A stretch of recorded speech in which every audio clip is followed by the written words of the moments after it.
If we knew more about our sleep, what would we do differently? Would we go to bed at a consistent time or take steps to reduce interruptions to our sleep? With Sleep Score, Apple Watch measures your bedtime consistency, interruptions, and sleep duration. Then, every morning it combines these factors into an easy-to-understand score from 1 to 100. So you'll know how to take the quality of your sleep from okay to very high. Know your sleep score with Apple Watch. iPhone 11 or later required.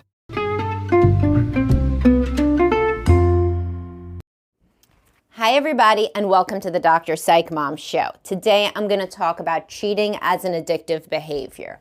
And before I get to that and how it's miscategorized as a relationship behavior most of the time and instead should be in the addictive behavior bucket, I will tell you to subscribe. My most recent subscriber episode is on money addiction, I believe, although I may have another one coming out soon. Who knows? I am at the very, very last, unusually, what's it called? Just in time. I'm in a just in time mode for recording this podcast because with my whole new writing every day project on Buy Me a Coffee, I just don't have time to record. So this isn't really my personality to have these come out the week after I record them. Usually I have like 3-4 weeks, but this is going to be more just in time. Anyway, so please do subscribe because you get 25% more podcasts. So relationships are difficult and the majority of people still don't cheat. Who does cheat? Right? So 13% of men and 20% of women cheat. And what comprises, this category of people? Usually they struggle with impulse control, sensation seeking, and addictive behavior.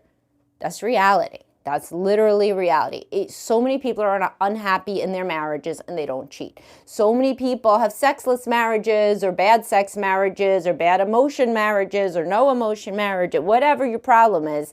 People are in abusive marriages and they don't cheat, right? Cheating does not have to do with the relationship, with some little corollary to that, which I will mention at the end. But first, let's talk about what I see in my practice. When people are cheaters, they don't cheat once, usually.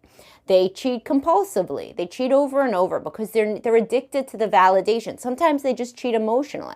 Sometimes they're just texting. They don't have to have sex for it to be cheating. Cheating is having a secret relationship with another person.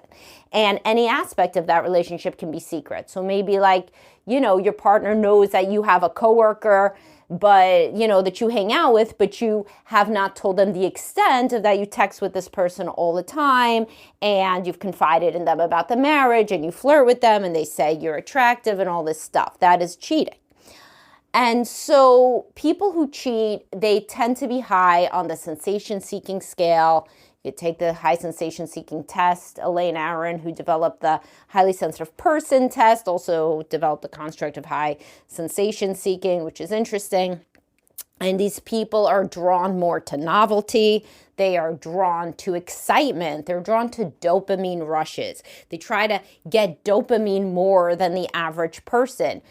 Often they struggle with depression and they're unwittingly, unintentionally, or even intentionally self-medicating with pleasure. They're trying to use pleasure like Soma in Brave New World.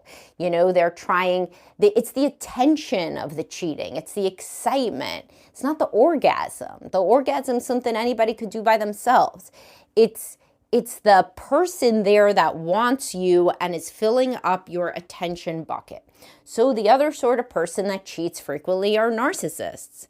And there are real narcissists. I'm the first to say that it's overused, but people with narcissistic traits are real and they're overrepresented, obviously in therapy and specifically in couples therapy and definitely in cheaters. Because cheaters are people that don't think other people's emotions are as real as their emotion, in a sense. They want to cheat, they want to get that excitement, and they don't think that they're doing that at somebody else's expense in the way that they really are.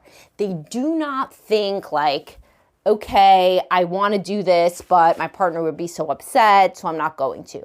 The other person fades away. And when you don't think that other people are as important as you or as real as you are, that's narcissistic and very emotionally immature. So emotionally immature people, some portion of them have narcissistic or borderline traits. And people with borderline personality also cheat more than average. So personality disorders, especially cluster B, which is the dramatic personality disorders, histrionic, narcissistic, and borderline, they cheat more, People with, the impact of attachment style, it's moderated by gender. So avoidant men cheat more and preoccupied women cheat more. And why?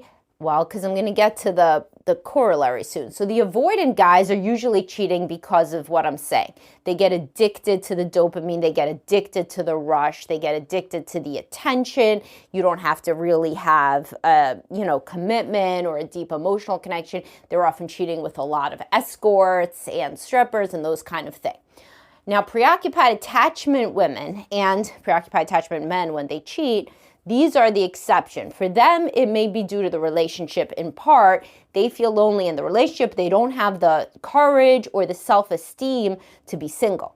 So they have to have what we call an exit affair so that they're never single, so that they go right to this person. They know they want to leave the marriage, but they don't really have the courage to do it without another person to go to.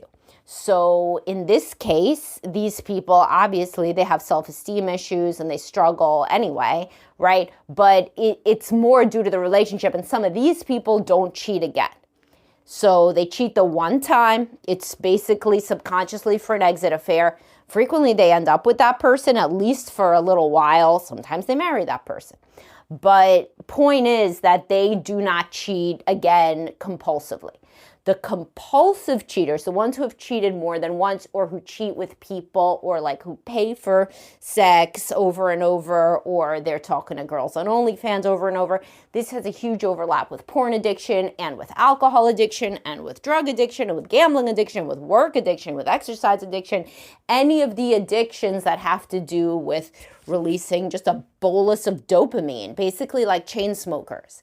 If we were still at a time where there was more social approval for smoking and less understanding about what it does to you, they would be chain smokers, and they're chain cheaters. They're chain dopamine seekers. And so, yes, if you end up in therapy and your partner had one affair and they came to you and they confessed it. That's a big one, by the way. The preoccupied attachment people will more often confess it, and the avoidant people will more often hide it. And so then they get caught by the preoccupied attachment partner who is upset, not just obviously because of the cheating, but because of the dishonesty. Because sometimes they ask multiple times, that to go through the phone, the computer, whatever, and then they find it. And so this person didn't only cheat, but also they were extremely dishonest, and they made the person, have to beg them for the information. And that is also a rupture. But the preoccupied attachment person who has the exit affair, or possibly a thwarted exit affair, realizes they want to stay in the marriage. After all, they come and they confess, and so that tends to go a little bit better. Obviously, it doesn't go great, but it goes better than, of course, if the person has to find you, because that's an extra level of dishonesty if they have to find you out. So overall, most people who cheat are in the bucket of avoidant attachment, and they do not have any problem majorly with the relationship, except that it's not that exciting. So this is a classic guy who cheats on a business trip. And by the way, a lot of people cheat on work travel. The same people who are drawn to these occupations where they have to travel all the time, they don't like oversight. They like excitement. They like to go do what they want. Those kind of people, they may identify as very happily married. There's no amount of crazy sex that the woman could have with them, because I see these people in therapy and the woman was trying, she's getting lingerie, she's doing this, she's doing that, but she can't change that she's the same person that he's already had sex with. And for him, that's not exciting. And there are some women like that, as well, fewer, obviously, I don't know women who pay for sex, or who, I know very few, and go to OnlyFans sites to talk to men.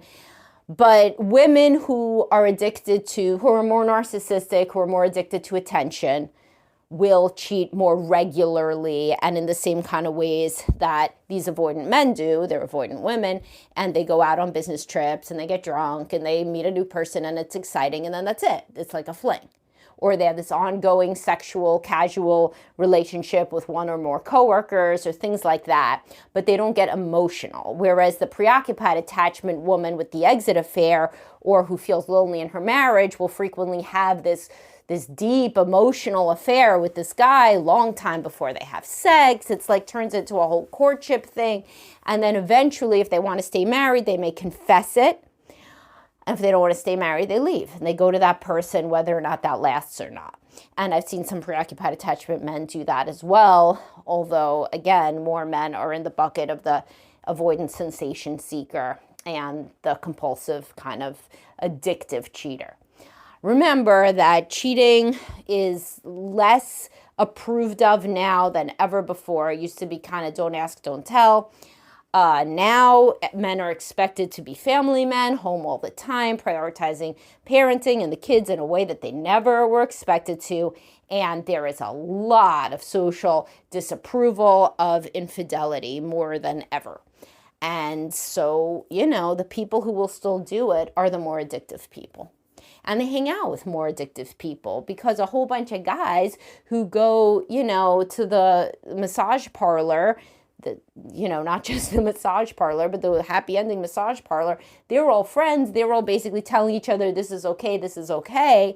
And those are the more sensation-seeking sort of people. It becomes your group. You think everybody's doing it, but it's not. It's kind of, it's a very small subset of people.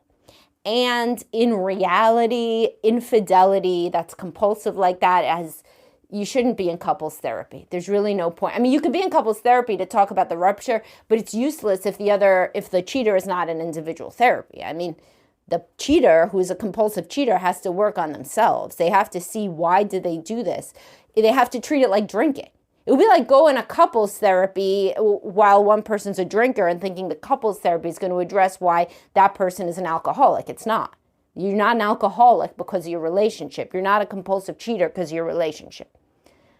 Now, you may have told yourself you had one affair because of the relationship, but even if your relationship is shit and you had the one affair in your preoccupied attachment, it's still also that you had this low self-esteem, you were unable to, you're conflict avoidant, whatever it is that made you unable to just say that you're unhappy and leave the marriage without the conduit of this relationship. That's the stuff that you would address in therapy if you're that kind of a cheater. But either way, no matter what you're doing with cheating, you should be in individual therapy, prioritized. You want to go to couples therapy to repair, okay, but there's no repair without that person in individual work. If you're in couples therapy and your partner that cheated on you refuses to go to individual therapy, that should be a major factor in whether or not you decide to stay, because that indicates that they don't want to change. They want to repair, somehow put a Band-Aid on in couples therapy, but they don't want to go deeper and figure out why they keep doing it. Okay, so that's a very bad sign if the cheater refuses their own individual work. All right, I hope that you learn more about cheating from this episode. And I hope you subscribe, and I will talk to everybody soon. Have a great day, guys.